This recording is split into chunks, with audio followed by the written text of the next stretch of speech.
What is Copernican revolution? Copernican revolution is the shift in the field of astronomy from the geocentric understanding of the universe, centered around the Earth, to a heliocentric understanding centered around the Sun, as articulated by the Polish astronomer Nicolaus Copernicus in the 16th century. Before, there are two competing models of the solar system, the geocentric model and the heliocentric model. Geocentric model is the belief that the Earth is fixed at the center of the universe. This theory is supported by Aristotle and Ptolemy. Heliocentric model is the astronomical model in which the Earth and the planets revolve around the Sun at the center of the universe. Nicolaus Copernicus was a Polish astronomer known as the father of the modern astronomy. He was the first modern European scientist to propose that the Earth and the other planets revolve around the Sun, or the heliocentric theory of the universe. Copernicus finished his first manuscript of his book entitled On the Revolutions of the Heavenly Spheres in 1532. From his observations, Copernicus concluded that every planet, including the Earth, revolve around the Sun. He also determined that the Earth rotates daily on its axis and that the Earth's motion affected what people saw in the heaven. There are people who gave evidences the heliocentric theory which is proposed by Copernicus. These are Tycho Brahe, Johannes Kepler, and Galileo Galilei. Tycho Brahe. He observed the planets for many years, hoping to solve the mystery on how they move. He was adamantly opposed to the Copernican model because he didn't believe the planets rotated, and most especially, he couldn't spot parallax in his findings. Johannes Kepler. He used calculus to form laws and formulas that also made the heliocentric model factual. Galileo Galilei. Using Galileo's invention, the telescope, he confirmed Copernicus' hypothesis that the Earth, along with all other planets, revolves around the Sun. In overall, the Copernican revolution provides a crucial basis for comprehending the universe. Its contribution to science, especially astronomy, is revolutionary. Who is Charles Darwin? Charles Robert Darwin was a naturalist and biologist known for his theory of evolution and process of natural selection. Author of the book On the Origin of Species, published in 1858. He said that it is not the strongest of the species that survives, nor the most intelligent that survives. It is the one that is most adaptable to change. What is evolution? Evolution is change in the heritable characteristics of biological populations over successive generations.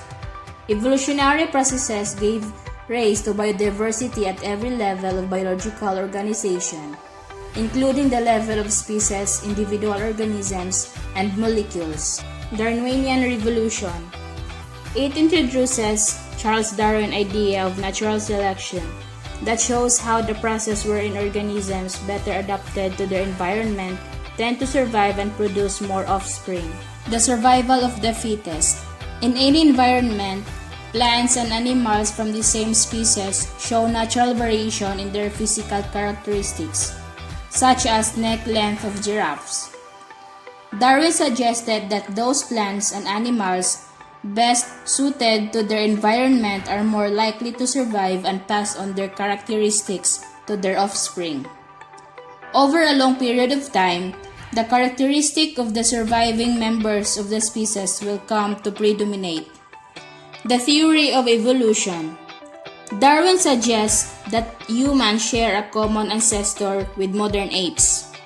The selection for traits depends on the most successful in the current environment. Natural selection is a constant process. Environments change and therefore factors that determine success of a population.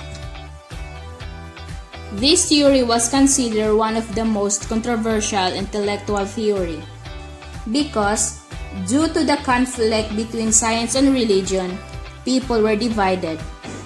Eventually, after some time, people understood that Darwin's theory is not against the teachings of the church and they can both coexist. In overall, the Darwinian revolution has been widely accepted as our best scientific explanation of how life on Earth works. What is Freudian revolution? Freudian revolution is relating to the ideas or methods of Sigmund Freud, especially his ideas about the way in which people's hidden thoughts and feelings influence their behavior, especially with respect to the causes and treatment of neurotic and psychopathic states, the interpretation of dreams, and etc. This particular revolution occurred in the setting of a prevalent concern about the entities underlying all of the sciences. Before we proceed the topic, who is Sigmund Freud? He was an Austrian neurologist, founder of psychoanalysis, a clinical method of treating psychopathology through dialogue between patient and psychoanalyst. The Freudian theory of personality, human personality.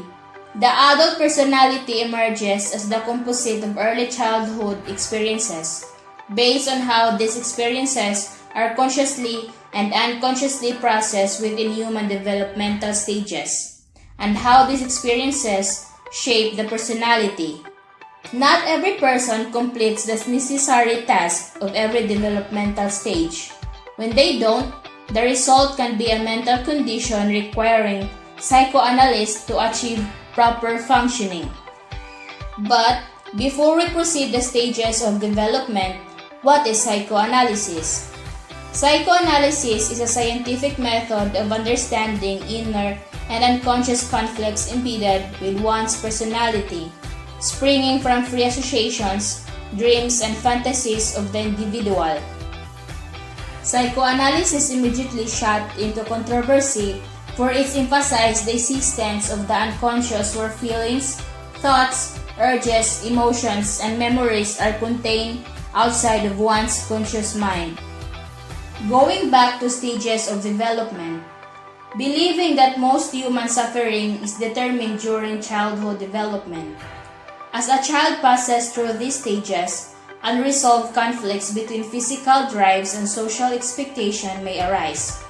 These stages are oral, anal, phallic, latency, and genital. Psychoanalytic concepts of psychosexual development, libido, and ego were met with both support and resistance from many scholars. Freud suggested that humans are inherently pleasure-seeking individuals. These notions were particularly caught in the crossfire of whether Freud's psychoanalysis faith in the scientific study of the brain and mind. It is during these stages of development that the experiences are filtered through the three levels of the human mind. It is from these structures and the inherent conflicts that arise in the mind that personality is shaped. According to Freud, while there is an interdependence among these three levels, each level also serves a purpose in personality development. Within this theory, the ability of a person to resolve internal conflicts at specific stages of their development determines future coping and functioning ability as a fully mature adult. Operates based on the pleasure principle. Superego operates based on the morality principle. It also represents conscience and your view what is considered wrong. Last, ego operates based on the reality principle. Overall, through the development of a novel observational method, Sigmund Freud made possible the collection of reliable data about man's inner life. The scientific hypothesis he formulated about this formed the initial version of psychoanalysis.